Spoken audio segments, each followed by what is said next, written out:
what's going on, YouTubers? It's the Natural Born Thriller.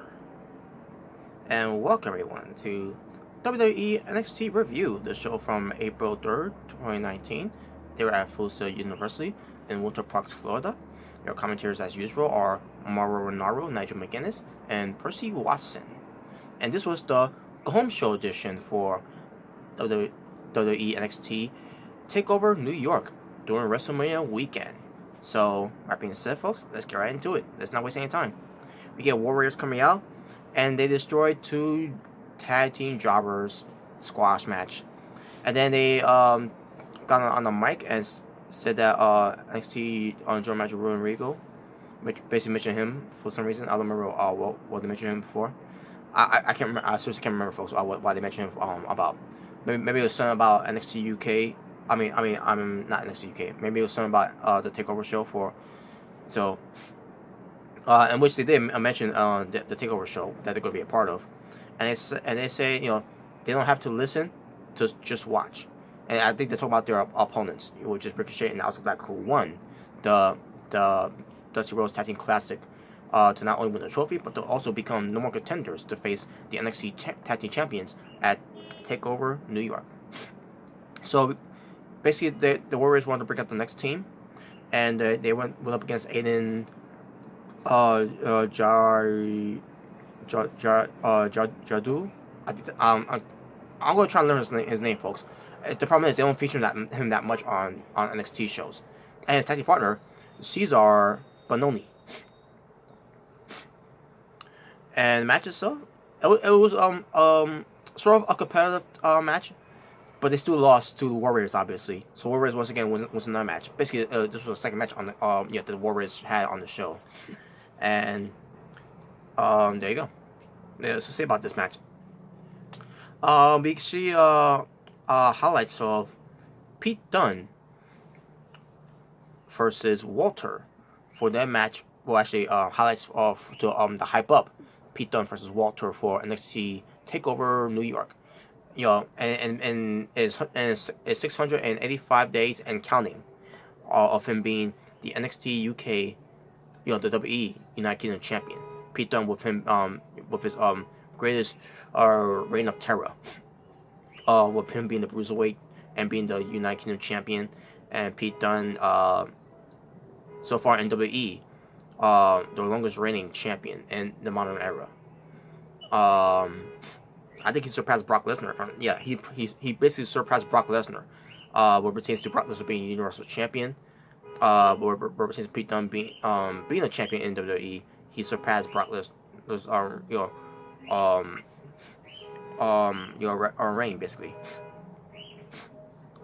Now, if Pete Dunne was ever to become Universal Champion, you can say that he broke the record of Brock Lesnar of being the longest reigning Universal Champion. If Pete Dunne ever becomes Universal Champion, which I don't ever want him to be in the main roster anyways. But when it comes to 100 different championship titles, Pete Dunne is right now the longest reigning champion in the modern era. And in fact, if WWE will keep the belt on him for more years to come, which I doubt that's gonna happen anyways. He'll probably get to Bruno Sammartino's record, but again, that's just me. But yeah, there you go. But Peter's been doing one hell of a job of being United Kingdom champion. While there were times he did get hurt, but it wasn't that seriously where he had to let go of the belt. So it's a good thing he's still doing what he's doing as the United Kingdom champion. But unfortunately, it's going to come to an end because he's going to be because during this video package of Pete Dunne's reign of being United Kingdom champion, they show Walter, represents his debut, confronting Pete Dunne from NXT UK TakeOver Blackpool, and then Walter's dominance not just in NXT UK but also for other promotions as well. Winning championships after championships. Walter's a big deal. And I just never knew he was a big deal because I never heard of him until we heard a horn. I'm just kidding. Until we heard I first saw him on NXT UK TakeOver Blackpool, and then I started looking up what we see about, and I was impressed. So it's all, and yeah, it's going to lead to Pete Dunne versus Walter for the United Kingdom Championship. Is Walter the man? Is he the guy to dethrone Pete Dunne's longest reign of being United Kingdom champion? We have to wait and see for TakeOver, New York, WrestleMania weekend. Anyways, yeah, there you go. So Candice LeRae, she shows up. She's being interviewed by the reporters about Johnny Gargano getting his opportunity at NXT UK. The NXT Championship against Adam Cole, baby, at TakeOver New York. Also, I see Aaliyah and Vanessa Bourne. They were basically behind Candice LeRae, and they heard her and everything, and they walk up to interrupt. It was garbage, folks. Those two saying that and basically the reason why they walked up to Candice LeRae is because Candice LeRae talked about she wants to a goal of her own, the NXT Women's Championship, and that's when they took offense of it and walked into the interview interrupt. And I say to myself, really, you two, after the way you two have been been booked in singles matches with them always losing, and they say they feel like they deserve it more. And they talk about how Candice LeRae is going to be a failure, just like her husband is a failure. And Candice LeRae is like a failure, and she says, "Oh, you two will know a lot about failures." Exactly, because those two, Aaliyah and Vanessa Bourne, are both failures in NXT. And basically, it challenges on Aaliyah, and Aaliyah took offense of that, and then Candice LeRae walks off, and then Aaliyah says, and then she walks off in a way that she was disgusted and whatever. This was trash. Not because of Candice LeRae, but because of Aaliyah and Vanessa Bourne. Those two are trash. But it's been advertised for next week. Candice LeRae versus Aaliyah. I'm assuming that's next week, but who cares? Candice LeRae is going to win anyways. We get a match with Oney Lorcan being accompanied by Danny Burch. So yeah, Oney Lorcan is a babyface on NXT, but on 205 Live he's a heel. I didn't think they was going to do it, but they did it. Unbelievable. But Oney Lorcan goes up against Jackson Ryker, being accompanied by the Forgotten Sons. Match itself between Oney Lorcan and Jackson Ryker. A very good match. It was smash mouth basically, especially from Oney Lorcan. But in the end, Jackson Ryker wins the match. And yeah, and I thought we would have a heel turn for Oney Lorcan to Danny Burch. Nope, didn't happen. I would think that that Oney Lorcan was going to turn on Danny Burch on this night, since Oney Lorcan is not a heel on 205 Live, but babyface on NXT. What the fuck's going on here?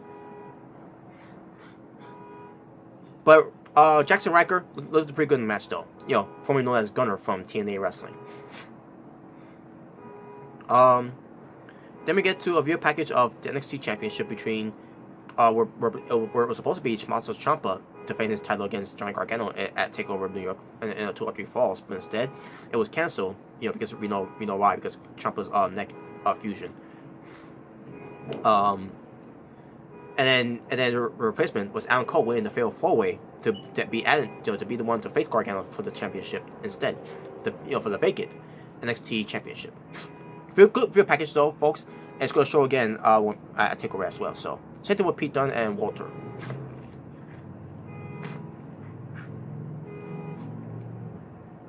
Then we see a video package of the Velveteen Dream, with him being the NXT North American champion, and his opponent is going to be Matt Riddle.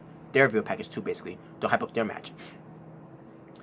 And the part of the show again at TakeOver as well. So Keith Lee was being interviewed by the reporters, where it pertains to is he ever going to get a rematch against Dominik Dijakovic, and obviously that's what it's going to lead to, which is going to be in 2 weeks' time. Which Keith Lee did say that. It talks about how this whole thing between Dominik Dijakovic and himself was causing chaos, that they were bumped out of events and everything. And then Keith Lee said even though he's been bumped out of events, Keith Lee said that he is in the event, and he says but not the chosen one, and said that we're all not chosen ones, and they said to where he said he and basically said that where Rico said that in 2 weeks' time, like I said before, it's gonna be Dominic Dijakovic versus Keith Lee, and it says that Dominic Dijakovic is gonna bash in his glory. That's one of Keith Lee's catchphrase, which is good. And it was good. It was good. A good interview from Keith Lee.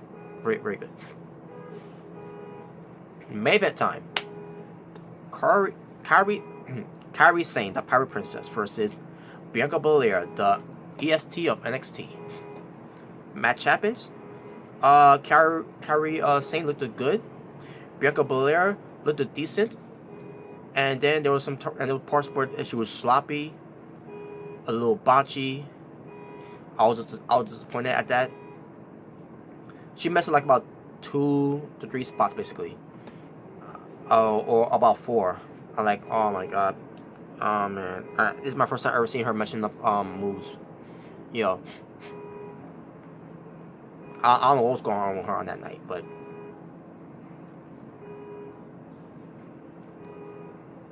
I mean, it didn't hurt the match that much, but at the same time, it wasn't that impressive by Bianca Belair on that night. And then Bianca Belair was gonna whip Kairi Sane with her long hair braided whip, but then we get the 3 of the 4 Horsewomen coming out to end the match. Basically, Bianca Belair was beaten up by Shayna Baszler, caused a disqualification, and then all of a sudden they start beating up on Kairi Sane. Io Shirai comes out. She makes this, she makes it even. Referees comes up to try to break it up. Oh, we get the entire women's in the other locker room to break it up. Bianca Belair pick up Lacey Lehman to say, and toss on a bunch of women on the outside. Io Shirai takes out Bianca Belair. Io Shirai goes to the top rope, and then does a moonsault on the outside to everyone on the outside. Gets in the ring because the NXT Women's Championship belt that Shayna Baszler had in the ring that she brought with her basically. She raised the belt that she said she's gonna be made the champion, and she saw her pose and everything. Kairi Sane looks confused or a little frustrated. Or basically look like that you think you're gonna win the belt basically. And basically Io Shirai stands tall, and that's how the show ends. So there you go, folks. That was the Go Home show for WWE NXT, the show from February 3rd, 2019. And there you go. Tom, remember if there are any other matches that's happen next week. I'm trying to remember. I know Candice LeRae and Aliyah is gonna happen next week. I'm trying to remember what other matches are gonna happen next week. I'm assuming those were tag team matches that was announced for next week. I'm assuming. I just can't remember for the life of me. But whatever, it'll come up eventually. But Total Wrestling for NXT from April 3rd, 2019. 4 matches, I believe. Yes, 4 matches. And my overall rating for the show, I'm gonna go 7 out of 10 as well for this one. Just like for NXT UK, 7 out of 10. This one for NXT, 7 out of 10. Good show. I just wish it could be more better, but it is what it is. But that being said, folks, thank you for watching. It's the Natural Born Driller saying peace on the streets.